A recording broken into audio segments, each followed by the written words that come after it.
Hi, good morning, everyone. Welcome to our review of the business papers. Again, my name is Kalu Aja. Pleasure to be with you guys this morning in Lagos, Abuja, or Port Harcourt, wherever you are listening from.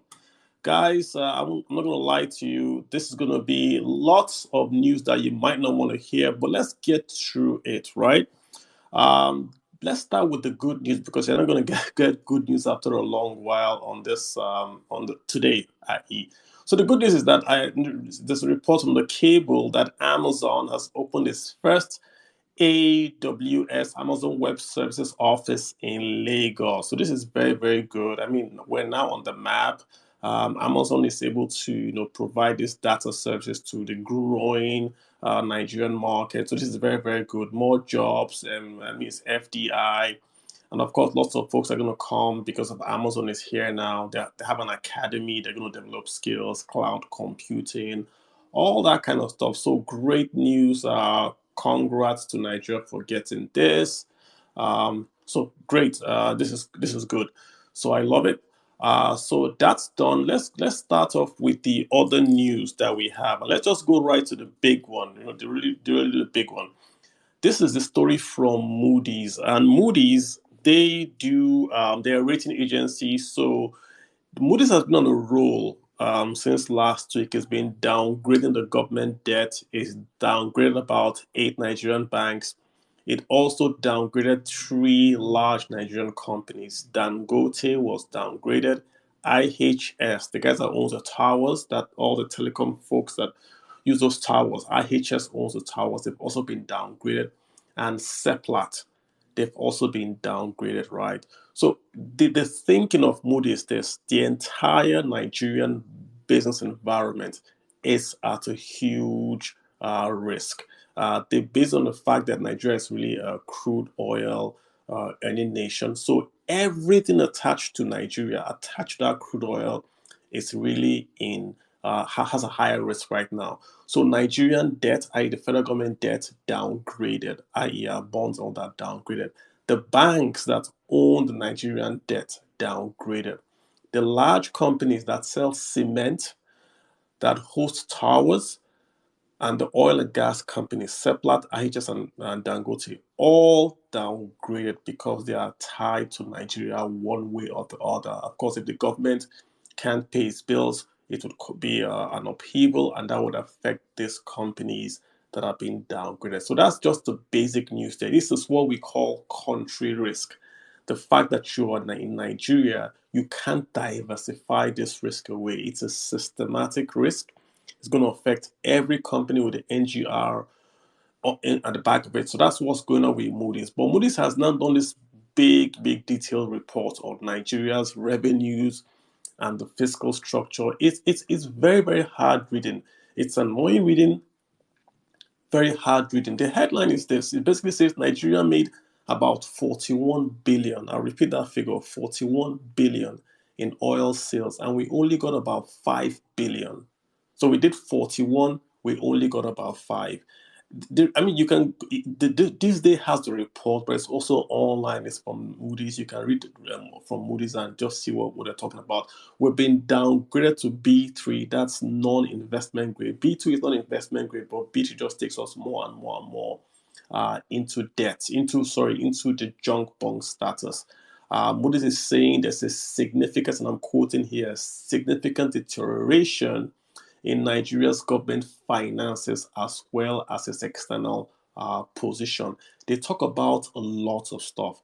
They say the central bank cannot protect the foreign exchange reserves from external outflow, and that they've basically just taken the point that they are not going to just pay debtors, i.e., like the airlines. That's the risk. That's the strategy now of the Central Bank of Nigeria. We simply won't pay.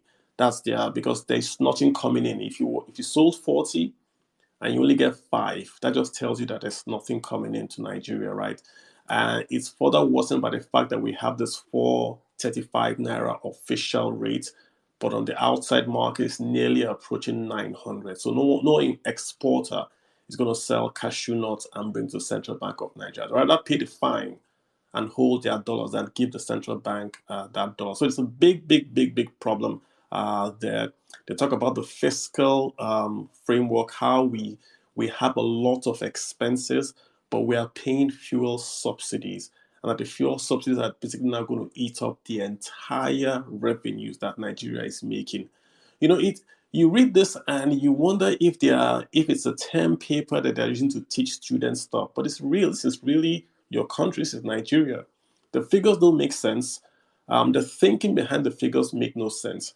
How can you be in the center of you basically have a huge expenses, not expenses of salaries.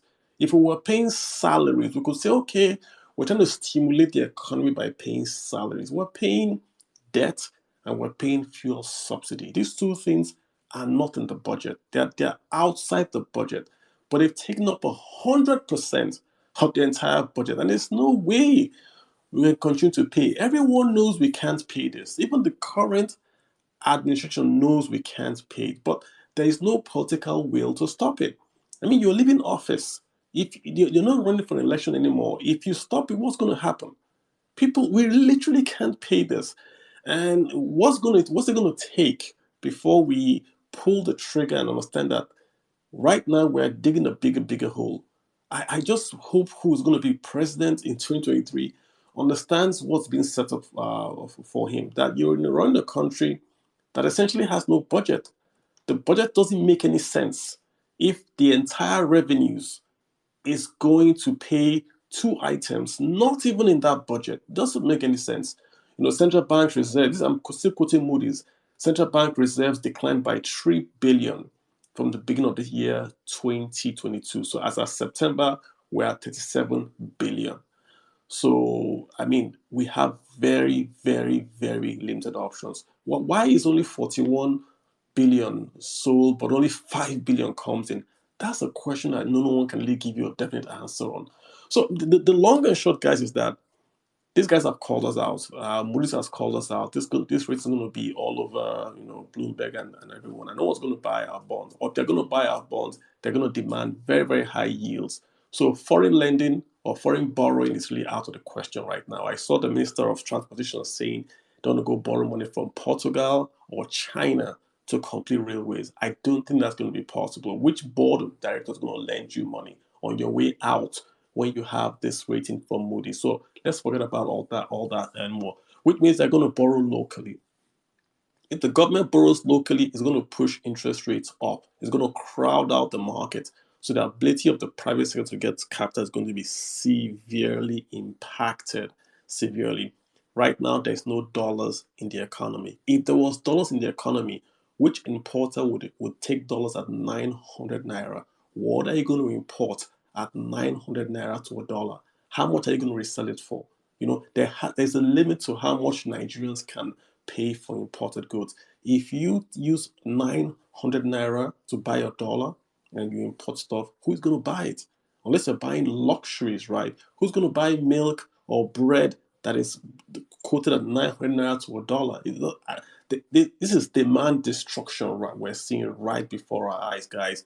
And it's just, I don't know what to say, but the, all I can say, the advice I can give, and it's not really advice, but if I had dollars, I would keep it very close to me. I would keep my dollars very close to me, because a naira literally is no longer a store of value. We've said that a long time ago. It's no longer a store of value. And if currency is no longer a store of value, it's only a means of exchange. But now they've gone after the means of exchange by saying they want to change that naira. So, I mean, I wouldn't hold physical cash. I wouldn't even hold naira if I could. Holding a bag of rice makes more sense than holding naira. They can't carry that bag of rice easily. It's just put in your house.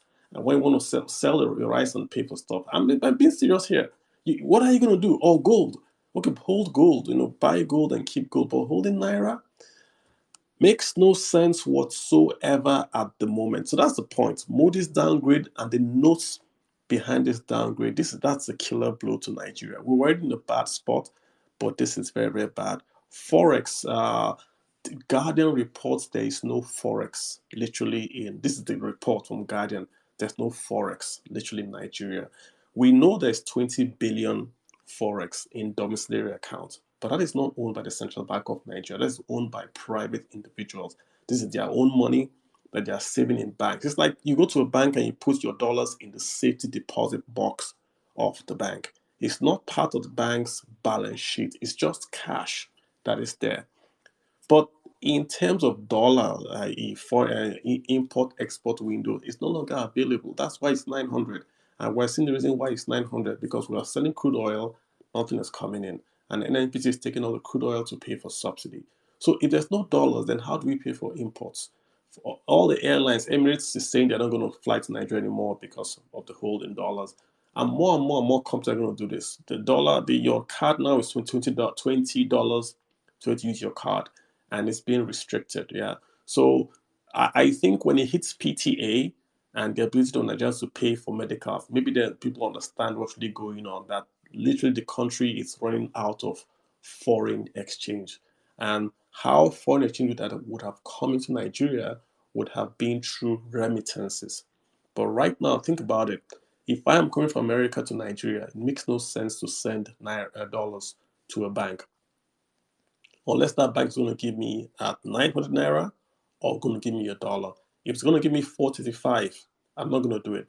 So if I export cashew or cocoa, there is no way I'm going to remit the money back to Central Bank of Nigeria and earn 435 when I can get 900 from outside the banks. And this is the thing. So unless we devalue, this is the thing. You either defend or you devalue to raise to cut out this foreign exchange, naira, arbitrage. The central bank only has 37 billion. We know how much they have, so we know how much they can defend. Their only option now is to devalue the naira to take the pressure off. If they devalue, it goes from say 435, it goes higher. It might get to 5, it might get to 550, it might get to 600. But it takes the pressure off CBN because now more dollars will flow in and more people can willing to say, okay, I'm going to sell officially at 6 or 550 than 435. Many people in America will be like, I don't want the wahala. I'll send it through official means and get maybe 550 or 6. But at 435, when compared to 900, the arbitrage is simply too much. You would not take your money to a bank. So if they devalue, that helps the balance sheet deficit a bit, which I think is where they are going to with this change of the Naira note. I believe they want to take all the Naira notes that is out there, mop it up. This is like a nationwide OMO. When bankers say OMO, they mean open market operations. I think what the central bank is doing now is doing a nationwide open market operation to mop up all the naira from circulation. When they have all the naira in circulation from December the 15th, my guess there's going to be a devaluation. And their thinking is that they devalue, there is less naira out there to buy dollars, which artificially then keep the dollar price lower. That's where I think they are going to. I think this dollar change is the first act. The real thing is going to be the devaluation that will come about December. And they're doing it at a good time because December is when dollars flow in via remittances. So it makes sense for them to do it, right? So that's the Forex and the Naira on this. The CBN governor also saying on the post that he's going to print the Naira locally, but he was asked how much is it going to cost to print Naira locally. He couldn't answer, but it's going to be printed locally. I don't know. So I hope it's printed well, like, we don't have duplicate, currency out there. But that's what he said. So all this brings us back now to the budget. We had reviewed the budget, guys, the 2023 budget, something that was passed by the president. And back then, we already gave our verdict. We said that was a joke of a budget, and we said why, because of the assumptions that held that budget up. They were assuming that we would pump 1.69 million barrels of crude oil a day. Right now, we are pumping less than a million. Less than a million. We've never pumped near this in the last year or half. The last time Nigeria pumped nearly a million was about 2000, first quarter 2000. Since then, crude oil theft has really restricted Nigeria's output. But the budget is saying we're going to pump 1.69 million barrels. So based on that, they put the benchmark at 70. It's conservative, that's fine. And then they said the inflation rate would be about 17. This was before the floods. With the floods now, food inflation is going to go way higher than the 20% that we have. So before the floods, 17% inflation. After the floods, we're looking at about 22 or more. Why? Because food is 50% of the CPI. That's the inflation rate in Nigeria. So if food is restrictive, inflation is going to go up. So this 17 has to go up. But the biggest joke was they are seeing that they have the exchange rate for 2023, they put it at 435. Right now, the rate is about 900. People are saying it's going to go to 1,000, right? It's crazy. It's speculative. I know it's speculative. The Naira is not really that bad as 900, but it is what it is, right? So 435 is unrealistic. Inflation rate of 17% is unrealistic. The GDP growth rate of 3.75 also unrealistic because the floods have really killed commerce in many parts of Nigeria. So the National Assembly is saying they have to do a rework of the budget. They're going to pass a supplementary budget over rising inflation and, of course, depreciation of the currency. They should do it. But I would prefer that, I don't know, just pass a continuing resolution and just spend on salaries and let the new government that's going to come in February pass their own budget. There's nothing that's really going to happen major that this government is going to do from now till say June that should be material. I don't think they can go into any big project, or should they? I don't think they should. So I'll just say pass a budget to pay salaries and to finish what you've already started, i.e., capital projects, and then leave it over to new guys to take on. Which takes us to the other uh, um, newspaper headline I'm seeing here. This is saying Fashola, the Minister of Works, Housing, is saying that he's owing contractors 11 trillion. That's 1 trillion, 11 trillion. Is this part of the 20 trillion that we have printed, that the central bank has printed for the federal government? Where is this? Is 11 trillion? I hope it's part of the national debt. But how do you owe 11 trillion? How? To contractors? This is just on rooms. We're not talking about what is owed to the guys maybe in health or the guys maybe in power. This is just roads, 11 trillion. So it's all tied in. There's a lot of naira out there, both planned and unplanned. This 20 trillion that we're talking about, that the Central Bank of Nigeria printed for the federal government, is not part of the debt. So you have trillions of naira that has been printed without corresponding oil revenues to back it up. You then have the oil revenues that have coming in lower than planned. We've sold 41, but we have gotten only 5 billion in. So that just tells you that the whole fiscal framework of Nigeria is built on air. On air. There's nothing good, it's just air. You have no revenues and you are still spending. We're not even spending tax dollars. We're printing. Whenever we go to a bank and say, let's borrow from you, we are literally printing this. So I don't know, guys. I mean, the story just goes round and round in a circle. I mean, I could go on, but I don't want to really damage your Monday. But I would just say this is a week for you guys to be really cautious about where you are investing and how you are investing, right? The current administration, these guys leaving office now, they've killed the economy. Let's not sugarcoat it. The economy is dead. They've killed it.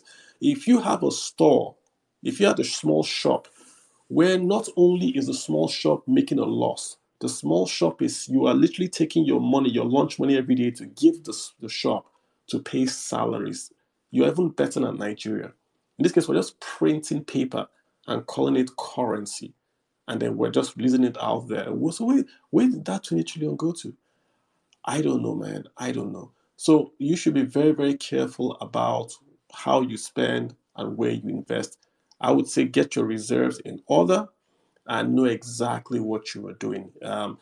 That rating is going to start to show up in the banks. When the banks cannot get cheap funds abroad, it will show up in their balance sheet. It will show up in how much money they can lend to you. We're no longer talking of naira, we're talking of forex. Forex to import inputs so that companies in Nigeria can produce and companies can then export or can create jobs locally. And right now, it's not happening. The budget that was just passed 2 weeks ago is already dead. They have to pass a brand new budget, right? Just so much going on. So just be careful, guys. I do not know if anyone wants to speak. If you're brave enough and you want to speak, sure, I'll add you. But I mean, I just read the news, guys. I don't make the news. All I do is read it, and it's not looking good. Yeah, it's not looking good. So yeah, Greetings, everyone. all right. Greetings, everyone. Agwan, Agwan. This is Alexander Zeze. I'm the CEO of Zeze. I don't know who that guy is, man. I don't know. Abuchi, hi, what's going on? I've got Abuchi, I've got OSB. Yeah, Abuchi, how are you doing this morning? What's up with you? There you are. The inconsistency in policy of this government scares me a lot. So, I mean, if someone have access to crypto, what do you suggest? Like, do you suggest we keep our currency in USDs and all these stable coins? Because this economy is very, very worrisome. Like, working with Nigeria economy now is very, very worrisome with all this development that is going on. Thank you. No, bro, I can't give you advice. Remember that all I'm doing here is just education. So I'm not giving you advice. But what I said is that, right, you have to diversify. If you're in Nigeria right now, you simply can't hold only Naira. And that's just if you're talking about stable coins, those things got damaged last year, man. You know, those things are no longer stable again. So you want to be very, very careful what type of stable coins you are holding. Why don't you just hold dollar? If it's stable, why not just hold the dollar and know, okay, it's dollar? This stable thing is, it's gotten some beating algorithm stable coins while zeros, So I would just say when there's in the entire world, when there's uncertainty, everyone runs to the US dollar. So do the same thing, like it's not advice, but I mean that's what everyone does. So just go there. That's what I'll Thank you. say. But you need to diversify. I wouldn't hold Naira currency. I could invest in a naira asset. I could invest in Nigerian real estate or stocks, but I wouldn't hold naira paper. It's not a store of value anymore. That's Thank you my so take. much. You're Thank you so welcome. But hey, Alikon, what's happening to you? What's up? Good morning, Kalu. You say whoever is brave. With you, will try to be brave. You encourage us a lot. And the truth of the matter is that you've been repeating this same advice over and over and over. Unfortunately, this government does not respect advice. Even the advisors they appoint doing Okupe, doing Salami, we've never seen him saying anything. Whether he's advising them from behind, we don't even see him. Those that are brave, like you, to come out to advise, they only come out and start putting you on Twitter and said, don't listen to these people, don't listen to those people. This government, they don't have the political will, like you rightly says, to take decisions. Even when they attempt to take those decisions, those that are incoming, that are part of them, they'll go and meet them and say, look, if you remove subsidy, if you devalue Naira, if you tame all manner of ills in the economy, we are going to lose the next election. Hence, just leave it. When we get there, we'll know what to do. Eventually, that is where we find ourselves. If not, for 7 years, decisions that were not taken, you are now taking that decisions to end them on May 2023, when it's about a week or thereabout that he wants to leave. It's Let, quite unfortunate. So that's where we find ourselves. let me also give you my conspiracy theory about why the naira or why you have the exchange rate going up. This is just it's a 900. I think it's deliberate. I think it's to create funds for the elections. If you have taken dollars, $1 million out of the country, or you've stolen it, right? It used to be 500 million naira, but now it's 900 million naira. It's 900 million. So any politician that took dollars just 2 months ago, $1 million, has suddenly gotten maybe 400 or 300 million naira extra doing nothing. And that's going to flow back into the buying of votes and all that. So I don't think it's a mistake that suddenly naira in 1 week went up by 100 naira. I think it's all planned. It's all this.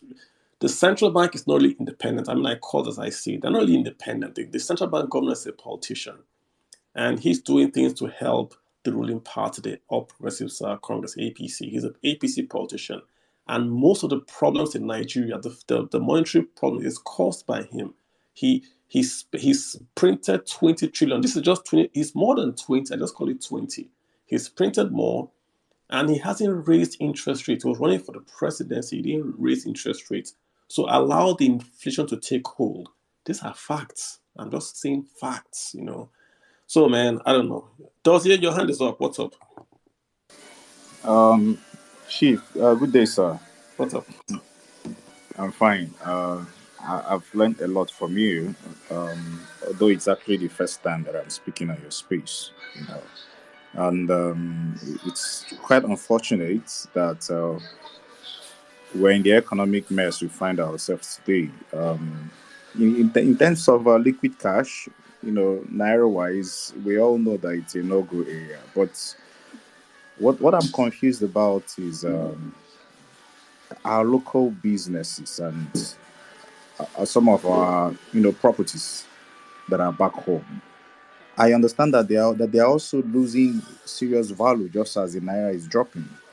I mean, I did not know how to phrase this, but is there a way out for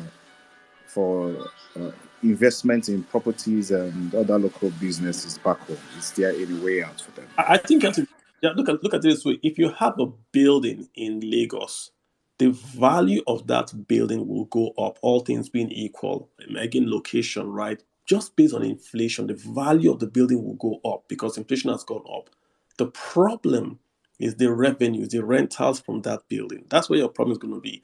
If you have a building that is worth 100 million, you have to make 10 million rent from that building just to make 10%.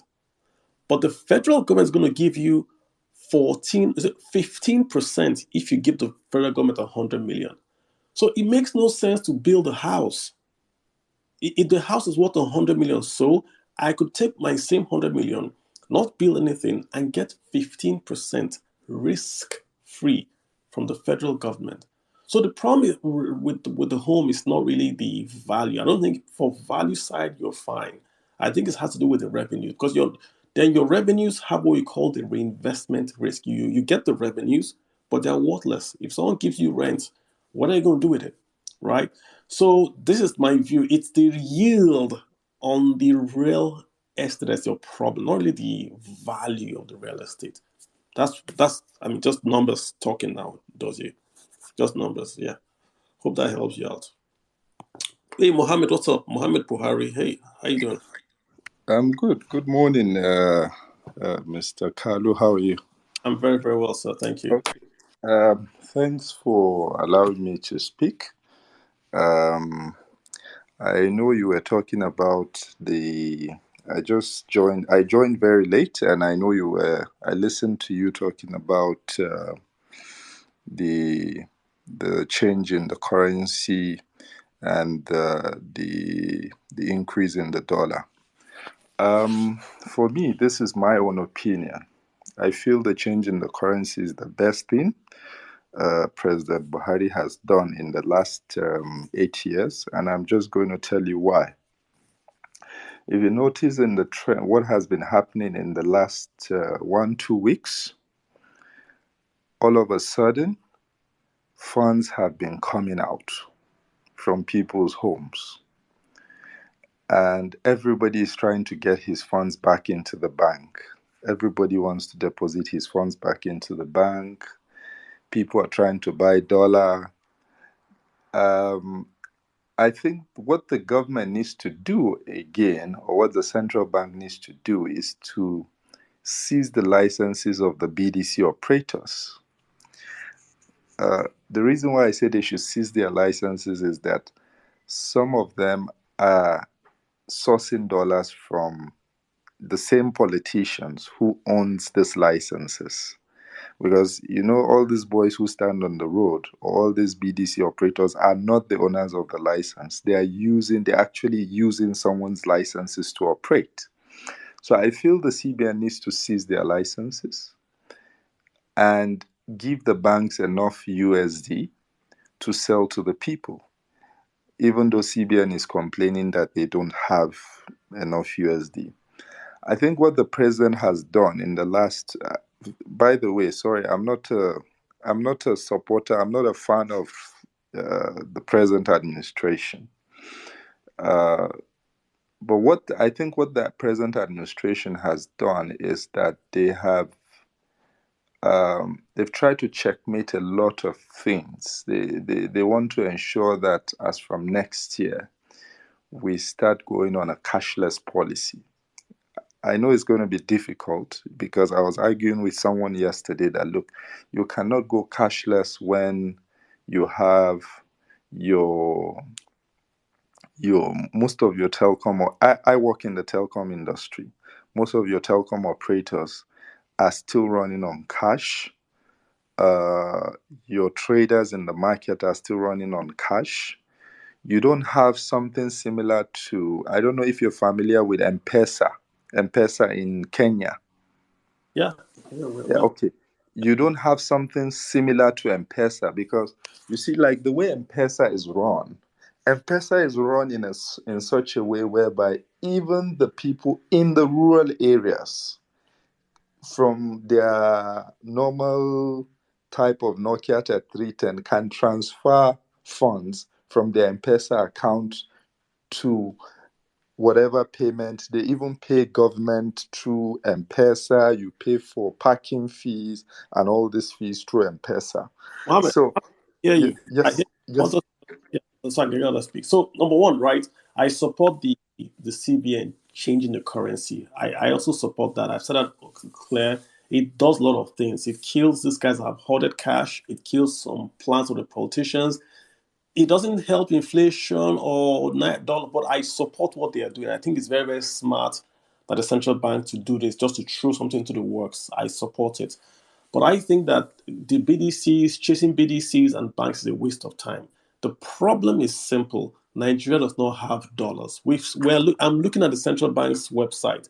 They only have 38, 37 billion right there. How many months of imports can that cover? This is just imports. We're not talking about defending the naira. The Moody's has rightly said they don't have enough bullets to do anything. The only thing the central bank can do now is to devalue.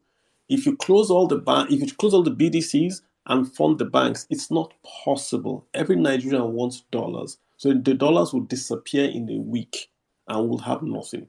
Their only option is to devalue. If they don't devalue, they're going to keep building foreign exchange debt. That's where we are right now. On M-Pesa, I agree with you. We have mobile banking, but mobile banking should not be done only by banks. This is where Nigeria got it wrong. In M-Pesa in Kenya, it was a telecom company that did M-Pesa. That's why it was successful, not the bank. The banks look at mobile money as True. so the banks in Nigeria look to tell you we have mobile banking, but the whole idea in Nigeria is that we don't want banks doing mobile banking. Let banks do banking. Then guys can go to telecom, Momo, MTN, even Baba Ijebu, and do alternative banking there. So there's competition. Right now we have eNaira. eNaira is supposed to copy what Safaricom is doing. That's what it's supposed to copy. You can send money through text, not through the smartphone. But where is eNaira today? Less than 1% downloads are being used. So lots of myriad of problems. I hear you, but right now I just think unless you have a complete change in the central bank and the executive, you can't fit this out. There's a fall in confidence. That's the problem. There is no confidence in the economy right now. And unless you fix confidence, nothing will change. I appreciate you making a call. Let me get other guys in here. Agbo, how you doing? Agbo Chinonso. Yeah, I'm good. Carlo, good morning. Go ahead. What's up? I'm fine. I wouldn't say it's a depressing Monday, but I woke up this morning. I woke up quite early. Going through our procurement plan that we've already concluded for the year for 2023, and I've been asking myself how are we going to actually run the budget, how we're going to execute for 2023, because the exchange rate skyrocketing, especially for businesses that are import based, it leaves you almost at the current state of confusion. Question for you. So, what are you gonna do? Are you gonna say you're gonna plow in the night or budget, or are you just gonna wait? What are you gonna do? That's the current state of confusion right now. And now, even if you have a USD in the bank, you are prevented from even making transfers. Now, okay, I have a USD in my DOM account, but I can't use it to pay for anything. Okay, and you can't transfer it. You can't do interbank transfer. You can't transfer offshore, even from your business account. So it's becoming more complicated. So if we are saying, okay, I have USD in my account and I can still use it to transact, then that's a different ballgame. But now I have USD and I can't use it to make purchases, even though I have USD. What So you mean? it's become Using the bank? Yes. Okay, I went to the bank the other day, and then I'm not allowed to transfer out the money, the USD I have, to use to make payment. And they are saying it has to be cash deposit of USD. So I cannot. understand. Yes. You have money Yes. in DOM account. Yes, you have USD in your DOM account. So the bank is saying you can't take the money out as cash. Yes, you cannot take it out as cash. Okay. You cannot transfer it offshore. You cannot also do interbank transfer. So meaning I can't send from my whether GT or FCMB or to another bank entirely. So what can you do? So they are saying I have to withdraw the money cash and then go to another bank and do cash deposit. But there's no USD in the bank for me to withdraw cash. Oh, okay. So you can withdraw cash, but they don't have cash to give you.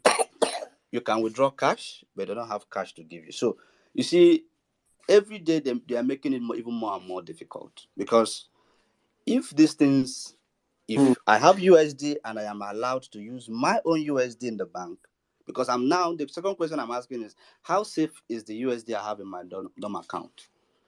Can the CBN wake up and say, okay, we are converting all the USD in the DOM accounts to Naira? Because if I can't use, like for the past 2 weeks now, I've been struggling to make payment. I have money in my DOM account, but I can't use it. Wow. I can't use it. You have to make payment for purchases, but you can't pay with even your own money. So you see, the frustration is getting intense each day. So it's if you ask me, man, I'll just say that it's just the dollars are just there nominally. If you can't use it, you don't have it.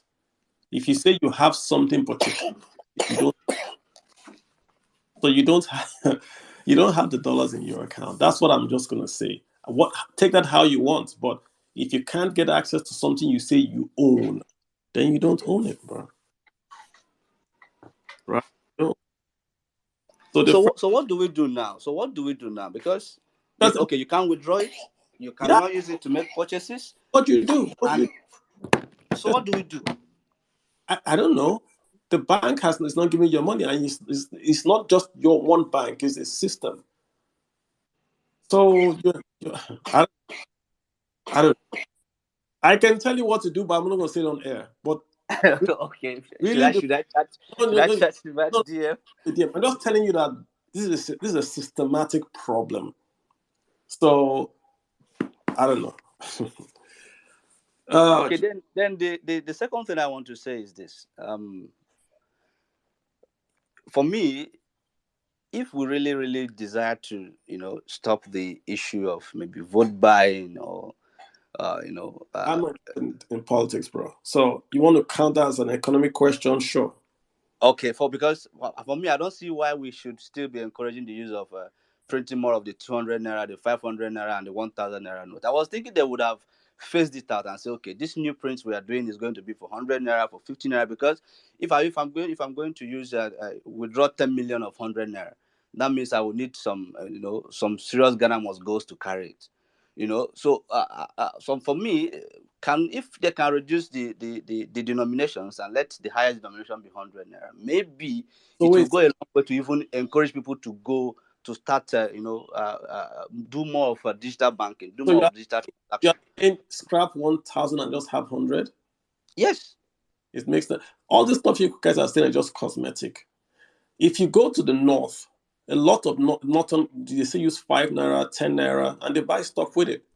5 naira, 10 naira, 20 naira. You still buy, you kind of on Okada for 20 naira. You can buy food for 20 naira, 40 naira. If you come to the south, you don't find coins, even 10 naira, 20 naira. No one uses it in Lagos.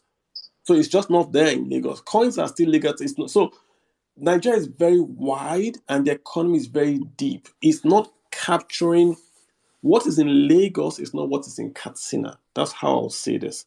So we can't do the cosmetic changes or change that. What is important is if you bring down inflation, then things stabilize. You can't plan with 20%. So 5 today is what? It's not even a dollar. Oh, boy, I hear you, man. Let's get Victor in here. Victor, what's up? Victor. I'm fine. Good morning. Good morning, sir. First of all, it's an honor speaking with you. I've been following you for more than a year now. I think pre-COVID-19, the whole of COVID-19 since the day. I love your work. Thank you. My question is actually three, and more of an advice, and then just a use case to see if it's foolish, but if it's actually also wise. So, I returned back to the country before COVID-19, and then the first hit I got was when my foreign investors pulled out of Nigeria because of the conversion rate. So basically, we're making profit of around 10%, 20% in some. I'm from the north. I'm based in Kaduna, so we have these informal kind of businesses, and then northerners, Nigerians in diaspora come, we do a pool of money and just put it into small businesses. So even though when we have amazing return on investment, when we convert it to dollars, we have to make up for the conversion rate before we make profit. So at the end of the day, you end up having 1%, 2%, and then it's just ridiculous and annoying. So I still see the potential of investing in Nigeria, but like for now, I'm living, like me and my family are actually living because of the kidnapping and everything. But I still do want to invest in Nigeria, in real estate, for example. So do you think it's wise or smart that if I put my house rent, instead of putting my house rent in Naira, I charge my tenants in dollars, hoping they'll pay in dollars or do the conversion rate themselves? Do you think that would work? Do you think they'll fight that? Or what do you think about that? You can't legally, don't do anything you can't legally enforce, because even if you say it and they sign it, you can't legally enforce it. You can't ask a Nigerian to pay you in dollars, even if you get a signed contract saying that you can't enforce in any court. Like, the dollar is not legal tender in Nigeria, so you can't do it. And do is get a professional manager and give him the property and say, manage this property for me as best as you can. That's you have a systematic and diversify that away by cutting dollars. You get the point I'm making? Yes, I do. Okay. So then the second one, concerning cash flow. So one of the things I think I did was I have friends that send money into the country for their friends. So basically, I created a Wise account. My Wise accounts, I collect their dollars to my Wise account. Then I send it to one of these crypto markets and buy USDT, then do the peer to peer, then get it into Naira. So probably for those that are looking for ways to save some form of dollars or something, you could actually help people in diaspora to make some purchases or expenses here in Nigeria. That's something I've done. But like another issue that I am currently facing right now, as of today, is I'm flying in a few days and I'm stuck in getting dollars. And the most annoying part is that I don't think our current CBN governor, I think he's bought by the APC. I want to go. Yes, yeah. Yes, I'm with you, sir. Sorry. So I strongly believe he's bought by the APC. Why? Is because I strongly believe that when he came into power, he had some ideas or concepts or to do some things, but then along the line, he became corrupt, or I think he became dubious, or he picked sides or something like that. Because I've been like, Victor, I've been, Victor, yes, sir. what you gotta ask a question very quickly. Other guys want to speak. What's Yes, the yes, yes, yes. So my question is, like, how long do you think before CBN would decide to actually come to the fact that we have to devalue Naira, or you strongly believe that till the next president or the next CBN before such a thing would, or is there any hope for devaluation of Naira anytime soon? Victor? No one can ask a question because we don't know what the CBN is going to do. They could devalue tomorrow. They could value in 1 month's time. So no one can really answer that question, Victor. Right? No one. I can only give you my own opinion, but no one can give you, Victor. Yeah. Okay, I'm very grateful. Thank you so much. Welcome. Hey, the farmer boys. How are you doing? Farmer boy, how are you guys coping? Carl, Yeah. How now? fine. Yeah, quickly, I just want to have some clarification on my doubt. I'm not an economist, I'm a farmer. But I'm looking at having two different exchange rates Yeah. for dollars, and it's an obvious fact that most the open market is the one all of us deal with. I'm of the opinion, why can't we just do since naira is our acceptable money, what we use in Nigeria, why can't we just probably CBN, our commercial banks, look for a way of doing this? Whatever business you want to do in dollars, Mm-hmm. you process it on your naira account, they do the conversions for you. Since they said, oh, 420 or whatever they call it is the ideal price, whatever we are getting in the open market is our own price. Okay, can we just do transaction in our naira account? They do the conversion, pay the money in dollars, and just do deduction for us. So I don't need to even change my money to withdraw my naira account, naira amount I to go to BDC to go and convert. The problem is this, right? Look at it this way. When you see when you see a black market rate anywhere in the world, not just Nigeria, if you see a black market rate in Russia, America, anywhere, that's the real rate, not the central bank rate. The real naira exchange rate based on demand and supply is that 900 naira, because that's what the market is saying they can supply and demand, right? The central bank is telling you that if you give it 435 naira, it will give you $1. That's what they're telling you. But you can't get it at that rate. If you go to the central bank today and say, I have 500 naira, give me $1, they can't give you. That's why there's a queue. You see, the airlines are asking for their money at let's say 500, they can't get it. So the central bank cannot fund 435. So the option is to say, okay, we are going to devalue the naira and give you your naira at that 700, right? If they do that, they can fund it easier.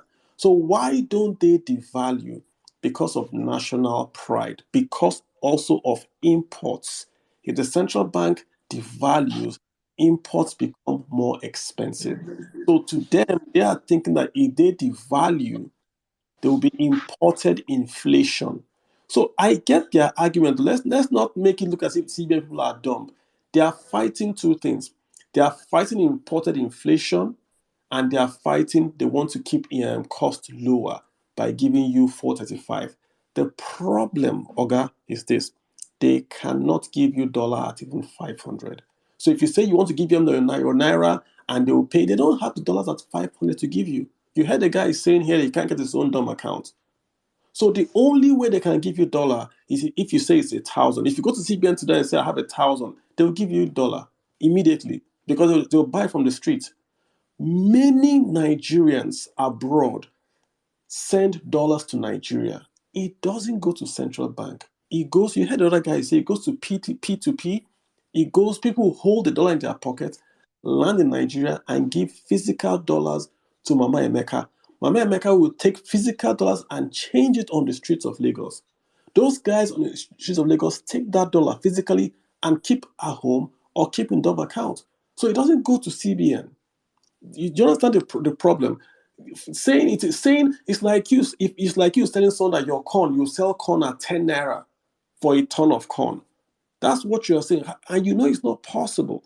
The only way you can sell that corn is at the price that covers your fertilizer and your labor. So it is 435 is a subsidy on the dollar, but the CBN has no money to fund that subsidy. China has 3 trillion in dollars. So they can fight you. If you want to come and do their yen, they will fight you out of the market. What central bank is doing today is what the UK tried in the 1980s under EMT. And George Soros personally made $1 billion from them, trying to hold the value of something. So, Farmer, did I explain that to you? Did you understand the point I'm making? Did I explain that properly to you?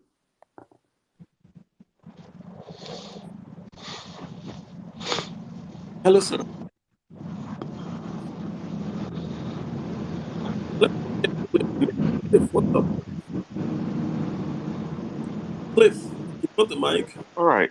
Thank you, Carlos. So, I hear you when you said CBN doesn't want to import inflation, but are they not already doing that, indirectly? And I'm asking that question because now they are not funding the banks, or the funds they are providing to the banks is not enough to meet the demands. So the importers are, actually going to the market to now look for funds to fund their import. So somehow they are still importing inflation, even though the CBN doesn't want to come out and say, I want to devalue so that I can also help import this inflation. That's one.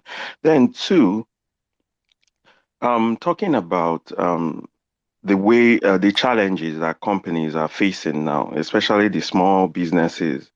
Um, I'm thinking that is this not the time to be very innovative? Because it looks like this dependence on importation is the reason why everything is just collapsing.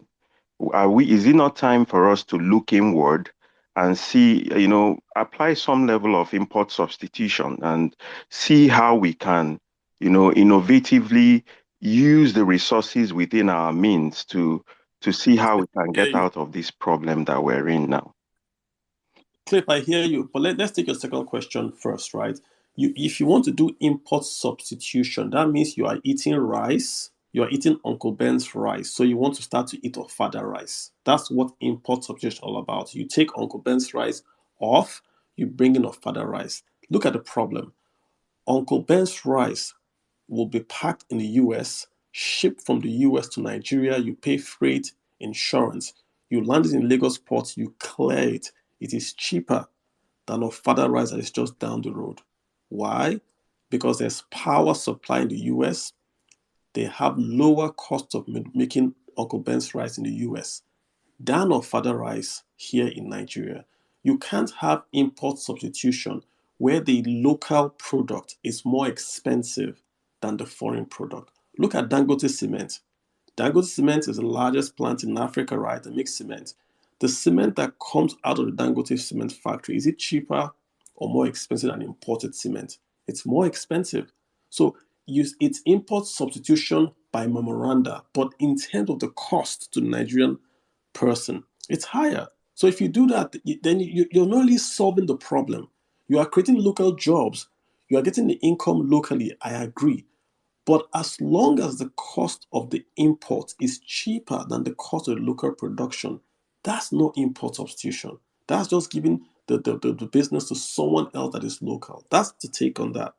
On the first one, on the subsidy, on the 435 exchange rate, it's a very simple thing, right? The exchange rate is how much you are exchanging a service for. When you hold dollars, you are importing. Even if you don't go to the port, you are importing. Why do you want to hold dollars? Because your local currency is inflating away. So you want to hold dollars. The more you chase dollars, the more dollars gets more valuable. So CBN's point is that 435, they want to stop the depreciation because the small SMEs now, their savings are going because you want dollars. So you want to hold it at 435. The way it's done, CBN will start to sell dollars. Every day they start to sell dollars. so that you know that there's no point you're going to get dollars. Because if you get dollars, CBN hits you. You get dollars, CBN hits you. But CBN has no dollars. They only have 38 billion. So they can't defend the naira. They can't. So they can only devalue. It's only two options: defend or devalue. They can try to defend. They've done it all year. And now they're down to 37 billion. Moody's is saying the same thing. Their options are limited. They have no dollars. So we'll see what they'll say. But that's just my answer to you. Let's get Saint Austin Bob. Yeah, Carlo, good morning. As usual, you're doing fine work. You always say you don't do politics. I just laugh because see where we are now. Let's tell ourselves the truth. Don't be patient with me. I'll just rant briefly. It rises everything. Everything rises and falls on leadership. That's the truth. We can't run away from it. We know why we are where we are today. Now, that said, on the import substitution thing, I think what the country needs now is to produce. If we can reduce our demand for these dollars, and not just on products and services and so on, the issue of foreign education and medical tourism has to be looked at. I know the other day you were saying that if our public officers are forced, in quotes, to send their kids to Nigerian schools and don't do medical tourism, they will face the workability of those institutions. Spot on. So again, it comes down to leadership. But what I want to ask is this, please. Why is it that is there a way Nigeria as a country can sit down and begin to become self-reliant? Thank you. Yeah, why do you want to be self-reliant? There's no country that is self-reliant in the world. This is only North Korea that chases that self. To reduce the pressure on this dollar demand. Okay, I hear you. I was just trying to be funny with the question, but yeah, I hear you. But again, it goes down to the cost of production, right? If local goods are cheaper, people will buy local goods. No one wants to spend more money. If there's local rice and foreign rice, and the local rice is cheaper, the same quality as the foreign rice, everybody will buy local. It's not if there's Omo and it's cheaper than foreign Omo, people will buy local Omo. If Bonvita is cheaper than foreign, people will buy local Bonvita. The rich folks will buy the expensive stuff that's imported. That's fine. But the mom and pop local Nigerian walking the streets in Ohafia does not care if the soap foams or smells. It's the cost. Nigeria's a very, very cost-sensitive market. If it's expensive, they don't buy it. That's why you have sachet everywhere. Sachet water, sachet Dettol, sachet tomato, because there's no purchasing power. So if you get the cost of production lower, then you can increase the supply. You can employ more people. Then cost can then come low. But there's no power. And that's why countries subsidize their local producers. And there's no subsidy in Nigeria. This is the point. So the government has got to go back to the starting blocks and say, what is the cost of gala? What makes gala 100 naira? Is 25% power right there. Okay, if you provide power and you take away diesel, then the cost of gala should fall. What about water? What about security? What about bank credit? If you address all this, then it all falls. You can walk into you can walk into a factory in America, you pay, you swipe your card, and you get power, you get water, you get whatever, and you start doing business the same day. In Nigeria, you have to invest in power, water. Those are sunk costs. You depreciate and amortize over years, right? And this is the thing. It's not difficult to understand is the problem. You've got to go back and say, why is the cost of production more expensive? If you're in the north, Gombe today has got the highest rating on the ease of doing business in Nigeria, Gombe State. But how many people are going to go to Gombe State? That's the thing. If you manufacture in Gombe State, you have to take it from Gombe all the way to Lagos or Port Harcourt to export. Are the roads good? In America, they've got the highway systems. This is where the government has failed to make the cost of local production fall. If it falls, everybody benefits. That's my take. Let me get I got Olamilekun here. How you doing, sir? Olamileko, how you doing? You've got the mic. Okay, going once. Good morning. How you doing, sir? Good day. Yeah, thank you very much for your program. You said something the other time that the CBN cannot protect the naira very much, and I'm still wondering why is it difficult for them to use our foreign reserve to protect the naira? During Jonathan regime, it's just a simple process. The same thing those guys have been doing. During Yaradua, during Obasanjo, they've been protecting this currency with our foreign reserve. Why is it difficult for this present government to do the same thing? Thank you very much. Yeah, it's a simple answer. That's what they've always done, but they are out of dollars now. There's no more dollars again. The exports, Nigerian exports have fallen, and Nigeria's imports have gone up.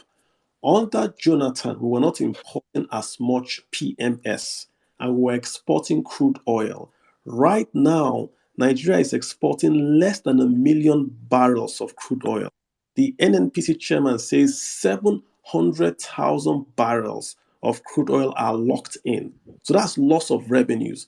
Moody's has said we exported 41 billion, but only got 5 billion revenues come back. So the central bank has no dollars to defend. That's the problem, sir. That's the difference. They have no dollars to defend. If they can't defend, the naira then keeps on rising to 900. So I hope I answered your question real good. Agroman, you've got the floor, sir. Agroman, you've got the floor going once. Agroman going twice. Zell, you've got the floor, Zell. Go ahead. Zell, you've got the floor going once. Zell, I'm trying to make the microphone work. Oh, sorry. Yeah, I'm from Ethiopia, and we have similar problems there. And I think most African countries have similar problems of shortage of hard currency, and the ease of doing business is rated bad because most of the things are not digitalized.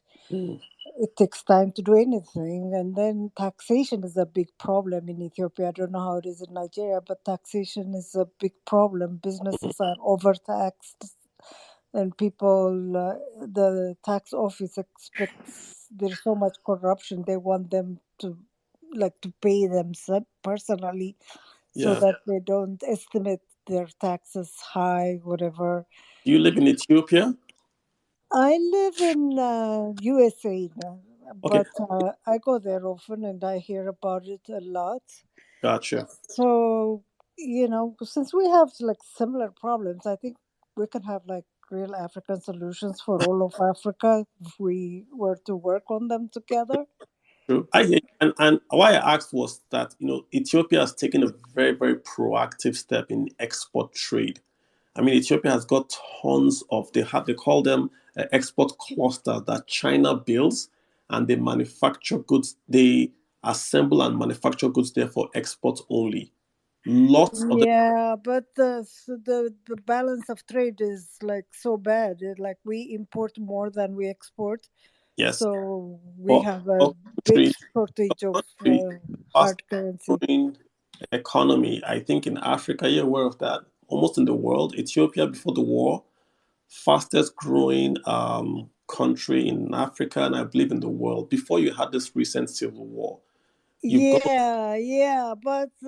on paper it looks good but the distribution of wealth was not good. So there are a lot of poor people, a lot of street kids who are basically growing up on the streets and having babies on the streets. The situation is really dire. It's not. You know what? I grew up seeing farming in Ethiopia. That's how I grew up. And then I see Ethiopia went from socialism to capitalism.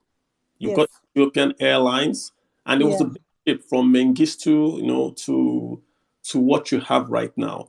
So I would say the Ethiopian model, the Rwandan model, what the guys in Botswana are doing, where you have market-driven reforms driven by the private sector, where there is no Ethiopian Airlines is a great example for Africa. You have the government, they own it, but it's allowed to make profits with, with competence. That's a model we could pursue. Yeah.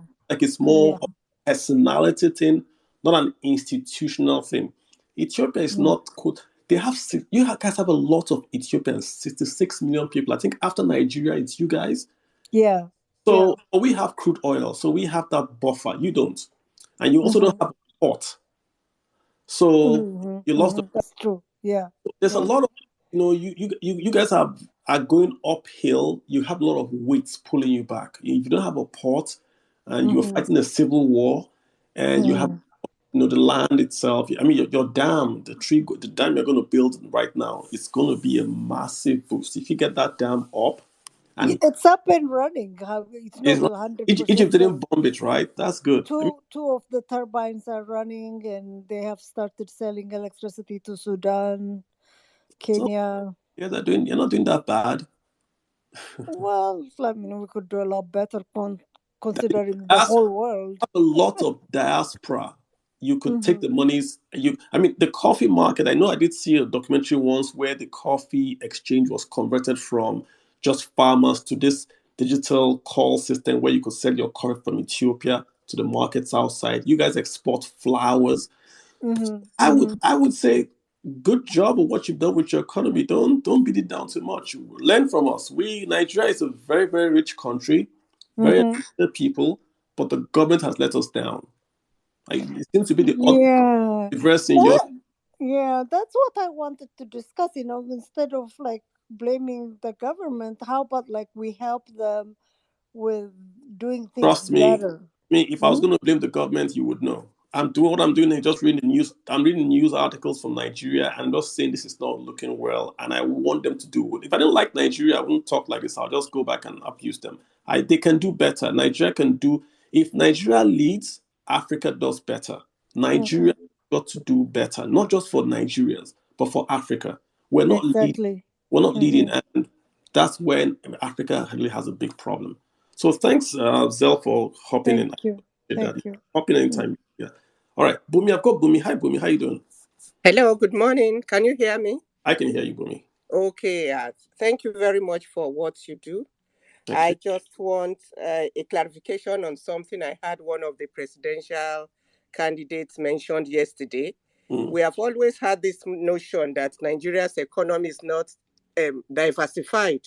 But the candidate explained that the economy is diversified but not productive. What does that mean really in economic terms? Okay, so a good clarification. The Nigerian economy is diversified. So what it means is that crude oil is less than 15% of Nigeria's economy. Less than 15%. The problem is that the crude oil earnings make up nearly 80% of the foreign revenues for Nigeria. So whilst we have agriculture employs more people and gives us more, should we say, tax revenues in Naira. If you look at the tax revenues, you have VAT, company income tax. They give us more revenues in Naira than crude oil. But crude oil gives us the dollars. We used to import things for the farmers. So with crude oil, we import the tractors for the farmers to make money. So without the crude oil, the farmers don't make food. That's what he's trying to say. So you have a lot of agriculture. What makes our economy big? Agriculture, services, ICT. These are where we employ more people and get more revenues.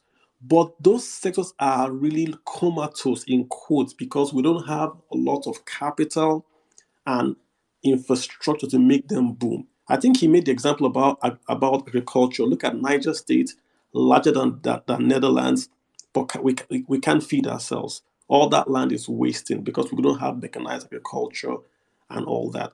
So he's saying if you simply raise the yield by using mechanization, using irrigation, then you can then have productive agriculture. Agriculture right now is about 21% of Nigeria's economy, right? It can be at 50. Let me give you a good example, Bumi. Gari, we make cassava in Nigeria. We take cassava and make gari. We eat all gari in Nigeria, right? In Thailand, they do tapioca and they export it. So in terms of export, Thailand that makes less than us is able to is able to make more money from their cassava than Nigeria. That's what he's talking about. Yeah. Makes any Thank sense? you. You're Thank very you very much. all right, cool. Thank you. Appreciate that. MJ Stark, you got the floor. Go ahead. Hello, Carlo, and hello, everyone. I hope my audio is all right. I think I'm having a bit of an echo. Is it? Go ahead. You're good. All right, thank you. Now, I actually have a question for you, Carlo. My question is, there is something I don't understand in the Nigerian banking system with the CBN precisely. Now, we have an official rate of the naira to the dollar, and we have the actual rate. Now, why do the CBN continue to parade that false narrative of the 400 and something per dollar rate? That only leaves space for arbitrage, for people to get access to the dollar via the same banks and continue to devalue our naira. I mean, to what end? I don't really understand why they keep up with that. Could you explain to me, what does Nigeria as a country stand to gain by having a false value for their currency?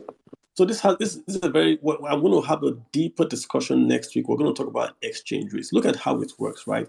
If you have a country could decide it wants to float its currency. Float means that the price is set by the market. So the US dollar, the pound, the euro, the yen is set by the market. So the central banks don't set the exchange rate. They can go in and intervene, but the market set the exchange rate of their currency. So that's the free float, but they intervene, right? You can also have what's called a managed float or like a fixed float, like Nigeria does. So Nigeria will say the dollar exchange rate is going to be X, and we can let it go maybe 3 up, 3 down. So Nigeria sets the exchange rate of their naira.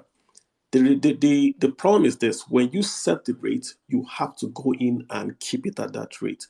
So if naira is getting too strong, the central bank will buy naira and sell dollars. If the dollar is getting too strong, central bank will sell dollars and buy naira. So we want to keep it at that 435. That works for countries like China that have a lot of dollars. So China also manages their exchange rate. But because they have dollars, they are able to keep it at that rate. So you can't go to one and be like, you're going to buy dollar, you're going to sell yuan to drop the price. They'll kill you because they will just use their 3 trillion and damage you. So when Nigeria, there was a time in Nigeria we had about 48 billion or 43 billion in currency in dollars. That was when Charles Soludo was the central bank chairman. I remember him telling Nigerians, you guys stop holding dollars or I'll he was going to sell dollars and really kill off. What I mean kill, sorry, I'm using it. Was going to make you lose money if you held dollars. And people were scared because he had 43 billion. There was a recession. Nigeria's economy did not go. It actually went up because he had reserves. And he was like, if you guys try me in the foreign exchange market, I will sell dollars and crush you guys. But he could do that because we had 43. So if you want to sell naira, you'll be scared because central bank can come tomorrow and just offer $1 billion in the market and you lose your money. So you can only defend your currency when you have foreign reserves.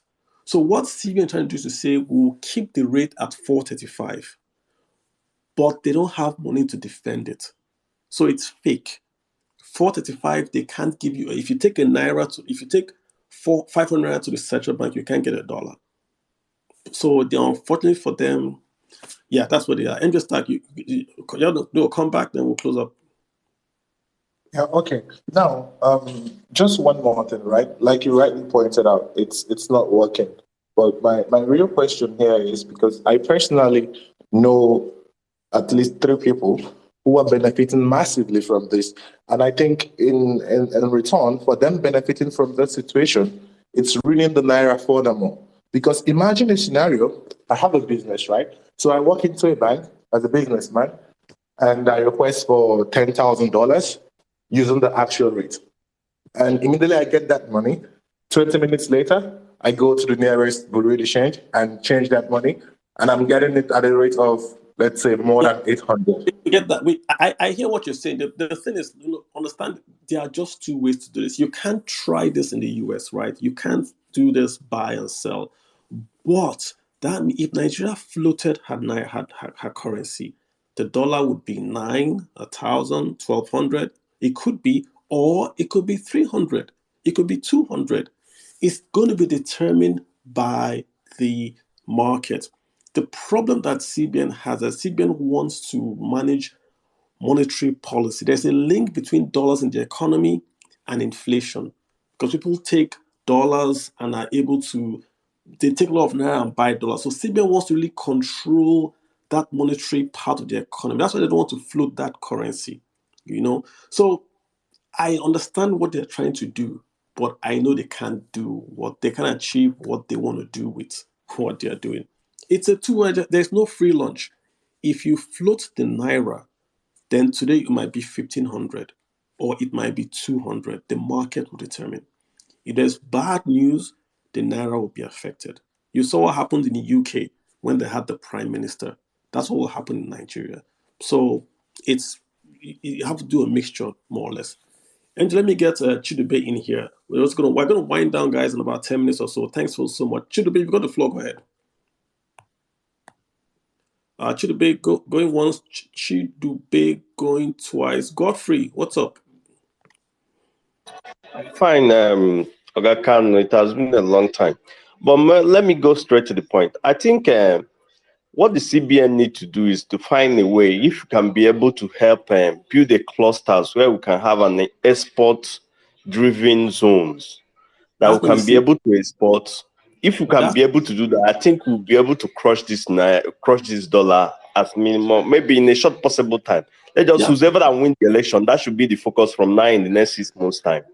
Godfrey, that's not the CBN's job. The CBN is doing a lot. That's not their job. That's the executive's job to do export. The CBN's job is just to fight inflation. So the CBN is doing all this because the federal government is not doing its job. They should be the ones to build export processing zones. The African Development Bank is building 8 export processing zones in Nigeria. They're going to invest about $520 million. Big news. It would help a lot. That's the executive's job. The CBN really has no business building this or building that. They just do inflation. So good idea, but it's for the federal, not for the Central Bank of Nigeria. Let me get Johannes in here. Johannes, hi, what's up? Johannes, you've got the mic. Yeah, go ahead. Okay, Kano, good morning. Morning. Hi, what's up? Thank you for your program. I've been listening for some time now.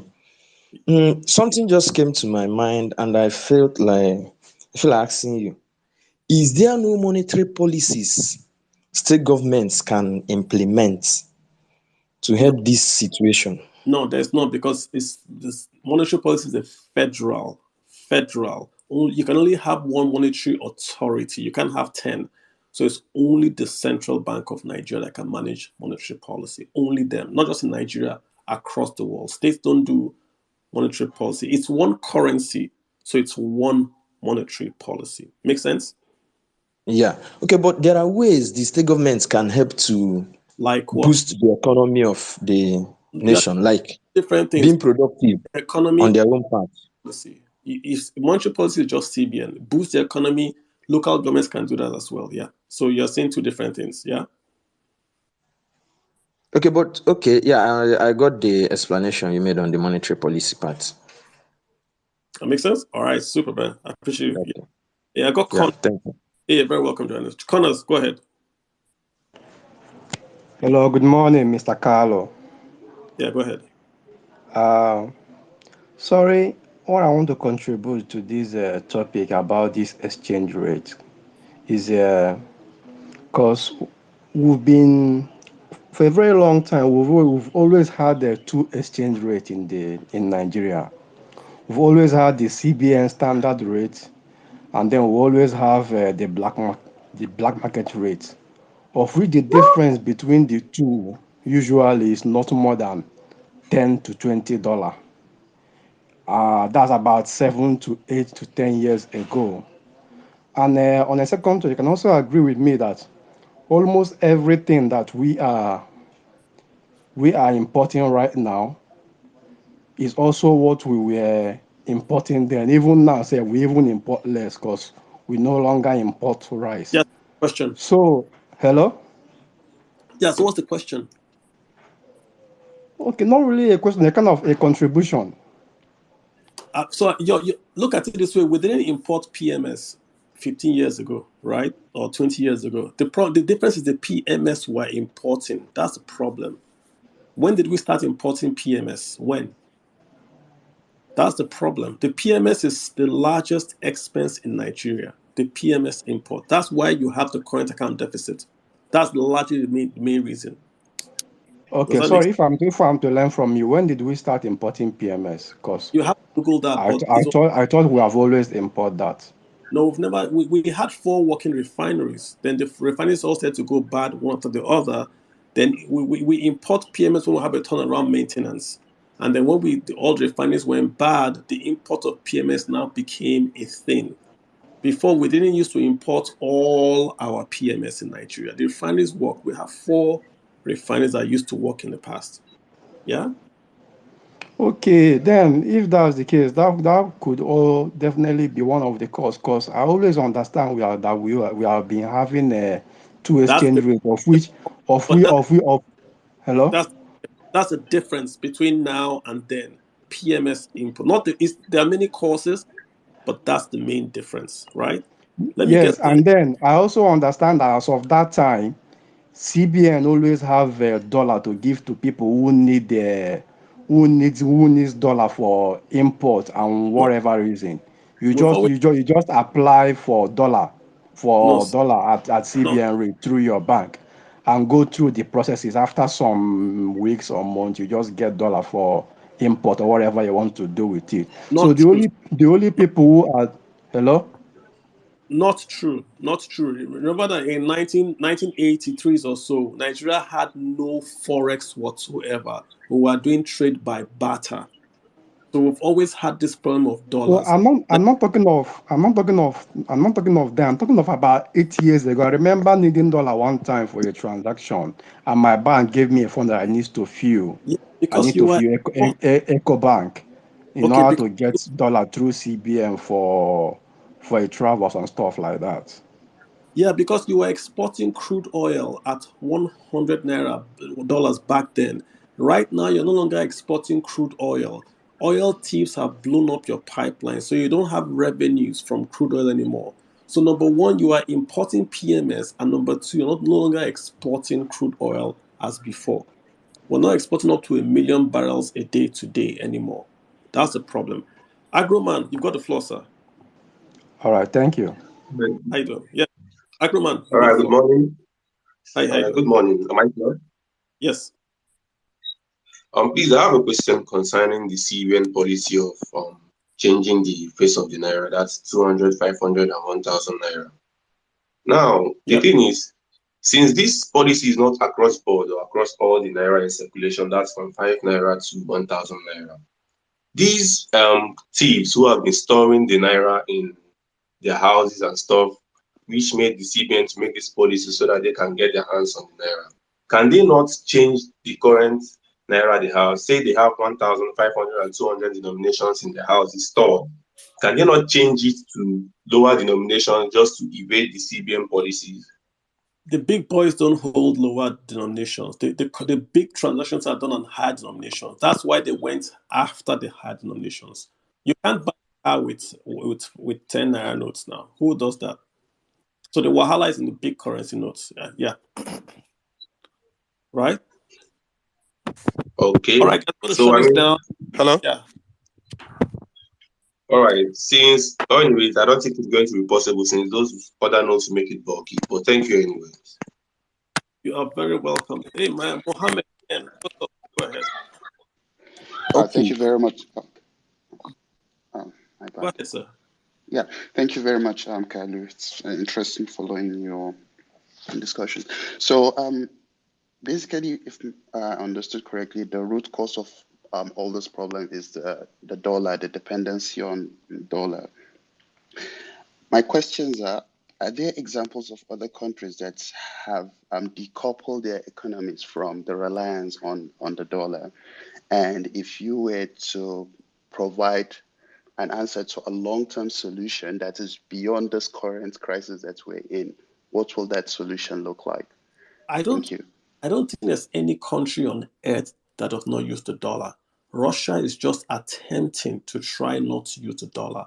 The dollar is the global reserve currency. So after the World War II, the world powers met in the US in Washington, a place called Bretton Woods, and they agreed that there was going to be a global, what they call a settlement currency. What that means is if you want to buy goods from Italy, you go from Naira to dollars to lira.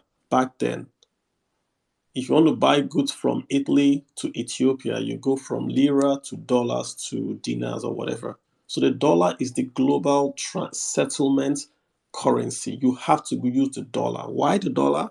Because we're the only ones that had the economic power and the gold. Back then, dollars were tied to gold. So it was a way to stop inflation, to say if you hold the dollar, you hold gold. If you look at the dollar notes back then, on it, they will write this dollar note can be exchanged for gold. It used to be on the dollar note. Later on, Nixon took the dollar off the gold exchange, but they replaced gold with crude oil. So if you want to buy crude oil that the whole world needs, you have to price it in dollars. So Saudi Arabia, all the OPEC guys use dollars. So you have to use dollars. That's the person. No one can get out of dollars. Russia right now is the only person trying. Iran, North Korea, they all use dollars. So the long term is just to get more dollars, not to exclude it, but try to get more. Export. If you export and you get more dollars, that's really it, Mohammed. No way to get around it. Thanks. You're very welcome. Hey, Megamind, I've got you on the floor, sir. Yeah, good morning, everyone. So, just a few things to add. The government got it all wrong. Starting from insecurity that affected everything, making investors run out of Nigeria and all of that. Now, someone said something, I think Victor Asemota, he said something on Twitter. He said tech people were contributing a lot to the inflow of dollars in Nigeria. However, due to harassment by, security officials claiming they were fraudsters, eventually they left. So I have a friend, just a quick one, a friend who left Nigeria. He didn't even finish his first degree, but he was a full stack developer. And today he's in Estonia, right? Before now, the company he worked for usually send dollars to him. And we have a couple of them just like that, but due to the harassment of insecurity, I don't know whether I'll call that insecurity, but let's just say insecurity of security agencies, eventually the guy left, and we have a lot of them like that. Now, that would have eased the pressure on dollar. It would have made dollar available. That's one. Secondly, the gap has already been created. Now, my question now is, I have a question for you, Kalu. Now, I need you to clarify that. I heard about something on Twitter. I don't know if I saw it on Twitter or a WhatsApp group where they said US is about doing the same thing Nigeria did, which was more like they are looking of a way of mopping up some dollars. So I don't know if you could help me clarify that. I'm not sure how authentic that that is. Your first point is, so just to answer your second question, it's wrong. Okay.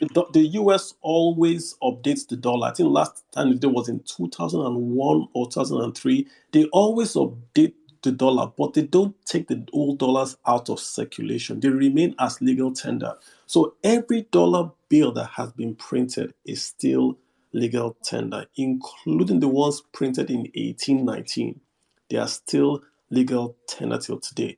There is no old dollar. What you find is Nigerians prefer the new dollar. So they'll tell you this old dollar, we won't accept it. But if you fly abroad with your dollar, it's acceptable in any US bank. They don't do how we change dollars, Naira, and then we make the old ones non-legal. Okay. In conclusion, I think whoever the CEO is going to be has a role to play, which is one, if you can get security right, and then find a way of making Nigerians who are, for example, I would use tech, who are into tech, come back into the country. thereby whenever their companies pay them, they get this money in dollar. And then solution of all of this is the security aspect one, and then Nigeria has to get working in terms of exporting. So if they can get this right, I think everything will be sorted out. Thank you. Your first point about the IT boys that were bringing in dollars to Nigeria is something you have to stress more. Dollar was flowing in. Remember, guys, dollars was flowing in, and the CBN hit crypto, started to do all this stuff, and people just went to P2P. P2P is doing $1 billion a day, more than the CBN market, because people don't want wahala. You can't. The currency markets globally are not regulated. They're not regulated. You can log in on your phone and buy and sell dollars. You don't go to a central bank. That's the global market. But Nigeria, I don't know what we're trying to do. I've made the point that, if a new CEO comes, even without passing policy, there will be an inflow of dollars if people perceive that new CEO is going to be amiable to the private sector. You just can't wake up and be like, oh, whatever you have, come and fight me. You're a central bank governor, you're saying, come and fight me. You arrest people, you shut people's accounts down. No one is going to use the Nigerian banking sector if you keep on doing that. That's what they're doing. They keep on shutting down bank. I read the other day, they shut down bank accounts because of what? Of politics. The guy's a politician, and unless he leaves, you're not going to find. If a new governor comes today, Naira will just gain value without anything being done. Just business confidence. So good point again there. Sadat, you've got the floor, sir. Sadat Sani, what's up? Go Yeah, ahead. morning, Mr. Kalu, and morning, everybody. Thanks for. I've been a very close listener of all your shows and all your talks. Appreciate that. I'm trying to talk about the role of CBN. I was also in the shoes of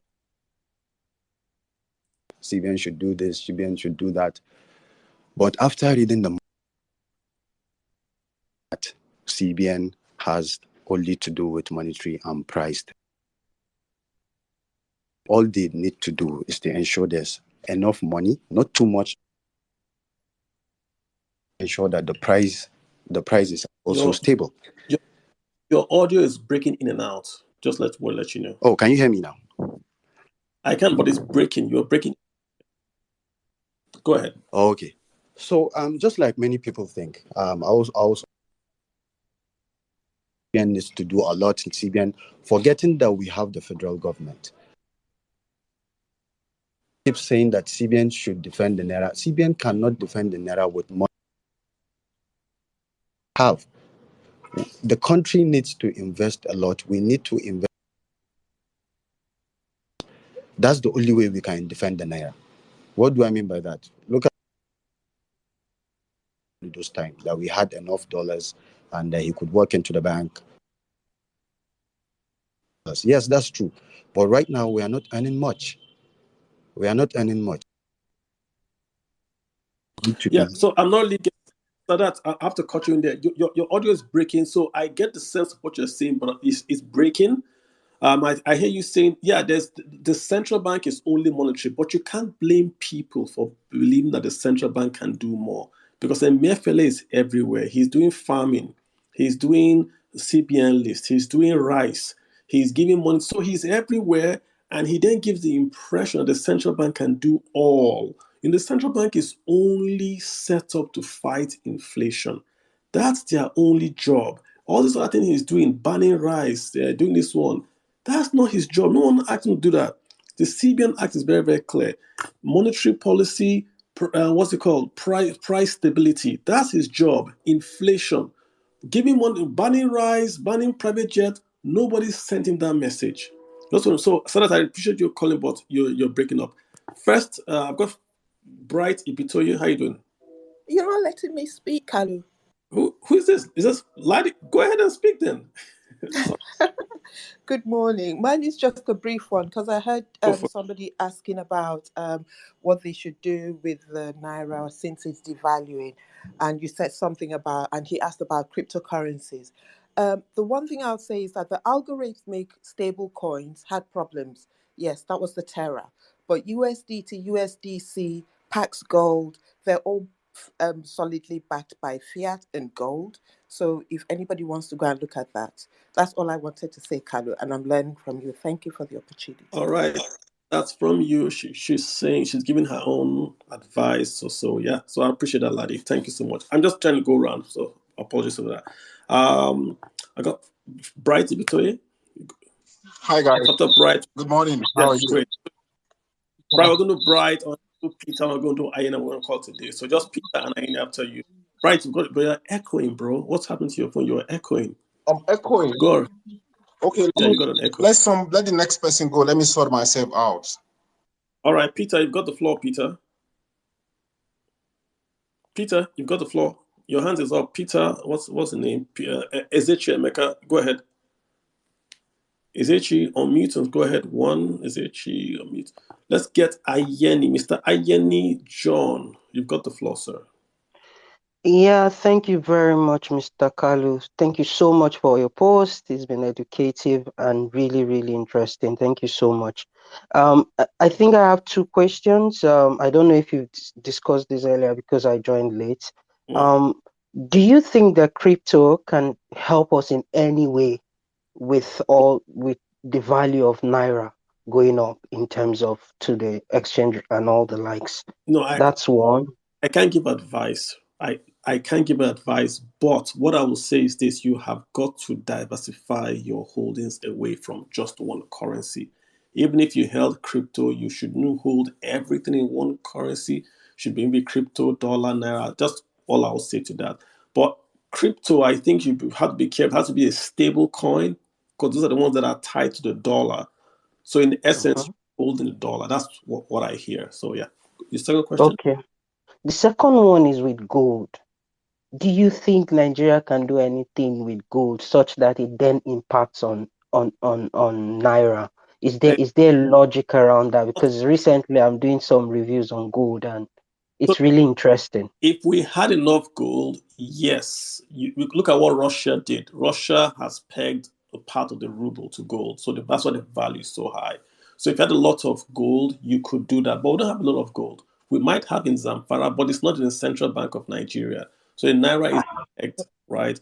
It'd be interesting to see if we pegged the e-Naira to gold, the value would just shoot up, right? But for now, we don't have enough. I think we have the highest Africa, the gold reserves. I posted it once on Twitter, gold reserves in Africa. Nigeria has a lot of gold, but we don't have enough, nearly enough to peg to Naira or whatever. 20 trillion in Naira we printed. We don't have 20 trillion value in gold. That's how I put it. All right. Thank you very much. So the last person is going to be Peter. Peter, you've got the floor for the last, and then we'll just call today. Peter, go ahead. Peter, go ahead. Okay. Bright Ibitoye, are you back on? Or I'm just going to wind it down, guys. All right, excellent, guys. Okay, super. With usually our Monday morning newspaper review, we should just do this for about maybe 15 minutes, but I think lots of news coming in, so it's good to just talk. Okay. Good morning. So it's good to just talk through it and then just essentially see where we are. So I appreciate everyone that has communicated on the space. I think next Saturday we should have a special space on just exchange rates, this dollar issue, just to talk around. I'm trying to get a guest that is really conversant in all that, so he can just come and talk to us really about that. The dollar, the exchange rate, balance of trade, current account, just so that you understand how these things work. It's not that difficult. They use those big words to make it look really difficult, to confuse you and all that.